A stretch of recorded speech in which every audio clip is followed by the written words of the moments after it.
جب اللہ نے اپنے پیغمبر کو دنیا میں بھیجا، جبریل کو حکم دیا تھا جبریل جھنڈے اٹھاؤ۔ میرے رب جلیل کیا فیصلہ ہے؟ کہ جھنڈے تو اٹھا، ایک مشرق میں جا کر جھنڈا لگا دے، ایک مغرب میں جا کر جھنڈا لگا دے، ایک اس کونے میں زمین کے، ایک اس کونے میں زمین کے لگا دے، اور ایک خانہ کعبہ کی چھت پہ جھنڈا لگا دے۔ اللہ اکبر، 3 جھنڈے لگائے گئے۔ جھنڈے خوب لگایا کرو، یہ جھنڈے لگانا یہ جبریل کی سنت ہے۔ اللہ اکبر، کوئی بدعت نہیں ہے، شرک نہیں ہے، فرشتوں کی سنت ہے جھنڈے لگانا۔ آج جو ہم جھنڈے لگاتے ہیں یہ جبریل اور فرشتوں کی سنت کو ادا کرتے ہیں۔ اللہ اکبر، جھنڈے لگا دیے گئے، ایک مشرق میں جھنڈا، ایک مغرب میں جھنڈا، ایک خانہ کعبہ کی چھت پہ۔ یہ خانہ کعبہ جس زمین پر کے جس حصے پر ہے، یہ زمین کا بیچ اور سینٹر ہے پوری دنیا کا۔ اللہ اکبر، ایک مشرق میں لگایا گیا، ایک مغرب میں لگایا گیا۔ ذہن قریب کرو، اللہ نے حکم دیا فرشتوں کو ایک مشرق میں ایک مغرب میں ایک خانہ کعبہ کی چھت پہ جھنڈا لگانا ہے۔ اب بتاؤ، میرا ملک ہے بھارت، ہم ہندوستان کے باسی ہیں، یہاں کے رہنے والے ہیں، یہاں کے باعث شہری ہیں۔ ہماری ملک کی کچھ سرحدیں ہیں، ایک پاکستان میں سرحد ملتی ہے، ایک چین میں سرحد ملتی ہے، ایک لداخ میں سرحد ملتی ہے، ایک نیپال میں سرحد ملتی ہے۔ ایک ملک کی سرحدیں ہوتی ہیں اور اس ملک کی سرحد پہ جھنڈے لگا دیے جاتے ہیں۔ یہ بھارت کی سرحد ہے، یہ پاکستان کی سرحد ہے، یہ لنکا کی سرحد ہے۔ جو بھارت کی سرحد ہوگی وہاں تک پاکستان بھارت کا جو پی ایم ہوگا اس کا قانون چلے گا، اس کا رولز چلے گا، اس کا اصول چلے گا۔ اس لیے سرحدیں کاڑ کر بتا یہ دیا جاتا ہے یہاں تک بھارت ہے، اس سے آگے قانون نہ چلے گا۔ تمہیں پتا ہے نوٹ بندی بھی ہوئی تھی، لیکن قانون کہاں تک چلے گا؟ جہاں تک سرحد ہوگی۔ نوٹ بندی ہوگی تو قانون وہیں تک چلے گا۔ پتا یہ چل گیا ایک ملک کی سرحد، وہاں پر جھنڈا لگا، اس ملک کی سرحد وہیں تک، قانون آگے نہ بڑھے گا۔ پاکستان کی سرحد الگ، لنکا کی سرحد الگ، امریکہ کی سرحد الگ، افریقہ کی سرحد الگ۔ ہر ملک کی سرحد پہ اس ملک کا جھنڈا اور قانون اسی ملک کا چلتا ہے۔ ذہن قریب کرو، اللہ نے آمنہ کے لال کو بھیجا اور کہا جبریل جھنڈا لگا دے، ایک مشرق میں لگا، ایک مغرب میں لگا، ایک خانہ کعبہ کی چھت پہ لگا دے، اور بتا دیا دنیا والوں کو جو میرا پیغمبر دنیا میں آ رہا ہے کسی ایک ملک کا بادشاہ بن کے نہیں بلکہ کائنات کا بادشاہ بن کے آ رہا ہے۔ سبحان اللہ، سبحان اللہ، نعرہ تکبیر، نعرہ رسالت، جشن آمد رسول، نعرہ تکبیر، نعرہ رسالت۔ سبحان مشرق و اللہ۔ مغرب گھیر دی کہ مصطفیٰ کی حکومت چاروں طرف رہے گی، حضور کی حکومت پوری کائنات پہ ہے، حضور کا سکہ چلے گا۔ اللہ اکبر، میرے حضور علیہ السلام ابھی دنیا میں تشریف نہیں لائے ہیں۔ حضرت عبداللہ حضور کے والد گرامی حضرت عبداللہ حضور کے آنے سے پہلے وفات پا گئے تھے۔ ایک باپ کا نہ ہونا، ایک باپ کا نہ ہونا یہ ایسا نقصان ہے جس کو بھرا نہیں جا سکتا ہے۔ چچا کتنا بھی پیار دے لیکن باپ کی طرح نہیں دے سکتا ہے، دادا کتنا بھی پیار دے باپ کی طرح نہیں دے سکتا ہے، کوئی پڑوس میں رہنے والا انسان کتنا پیار کرے لیکن باپ کی طرح کوئی پیار نہیں کر سکتا ہے۔ مکے کی سرزمین سے جب ایک قافلہ ملک شام کی طرف جانے لگا تو حضرت عبد المطلب نے اپنے بیٹے عبداللہ کو بلایا۔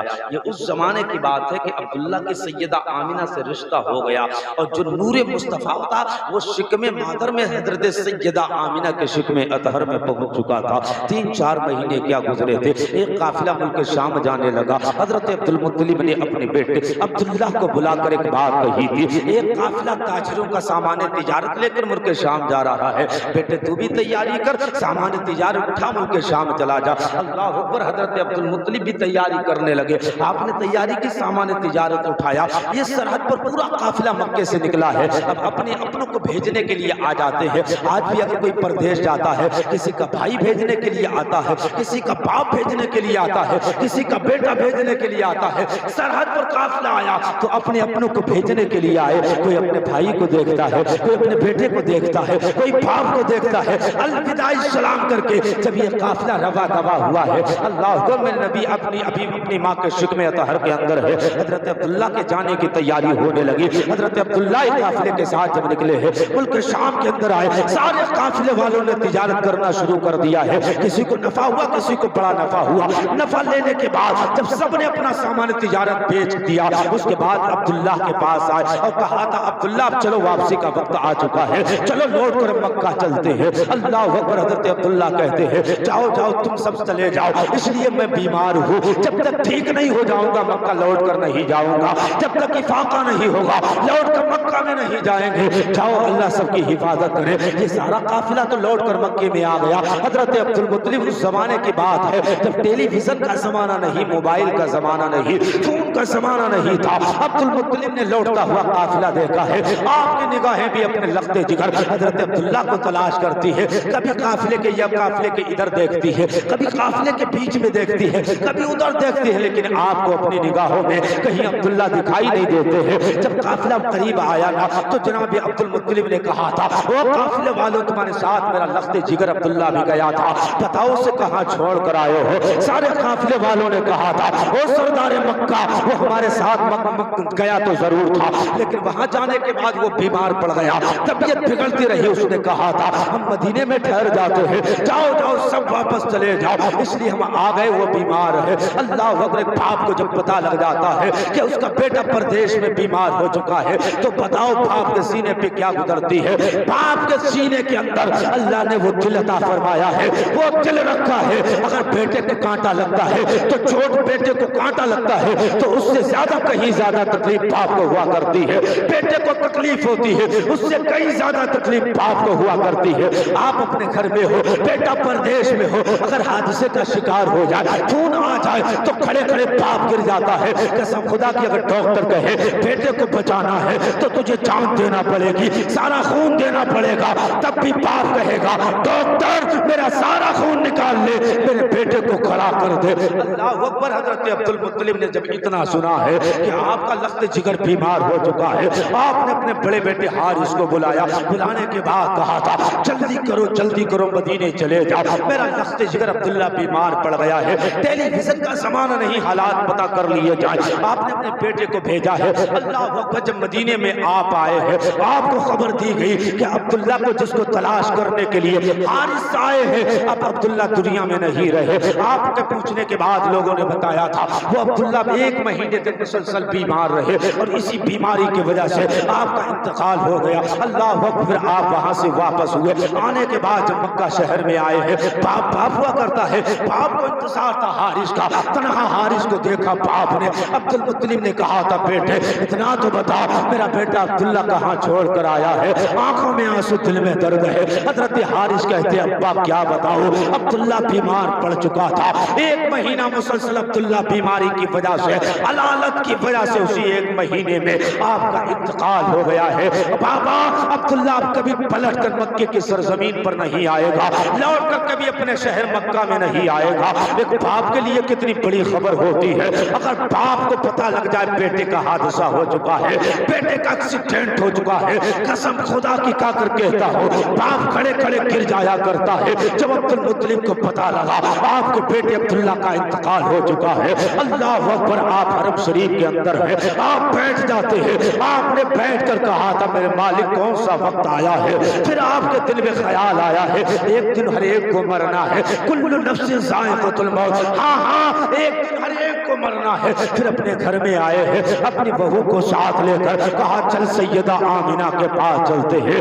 آپ کا لخت جگر دنیا میں نہیں رہا، نبی کے سگے دادا سگی دادی سیدہ آمینہ کے پاس آئے ہیں۔ آنے کے بعد اس گھر میں آ کے کہتے ہیں بیٹی کس کا انتظار ہے؟ کہا اپنے شوہر کا انتظار ہے۔ کہا بیٹی جس شوہر کا تم انتظار کر رہی ہو اب وہ شوہر زندگی میں کبھی پلٹ کے نہیں آئے گا۔ اللہ اکبر، تمہیں پتہ ہے ایک عورت کے لیے شوہر کتنی بڑی چیز ہوا کرتی ہے؟ اگر شوہر دنیا سے چلا جاتا ہے ٹکڑے ٹکڑے کے لیے عورت محتاج بن جاتی ہے، چہرے دیکھنے کے لیے تڑپ جایا کرتی ہے، کبھی اس کا چہرہ دیکھتی ہے کبھی اس کا چہرہ دیکھتی ہے، کوئی کام کرنے والا نہیں ہوتا ہے۔ میری بہن، شوہر سب سے بڑی طاقت ہوا کرتا ہے۔ جس دن شوہر یہ جنازے میں لپٹ کے چلا جاتا ہے اس دن تنہا شوہر نہیں جاتا ہے بلکہ تیری طاقت بھی چلی جاتی ہے، تیری قوت بھی چلی جاتی ہے، تیری شان بھی چلی جاتی ہے۔ اس لیے جس کے شوہر ہو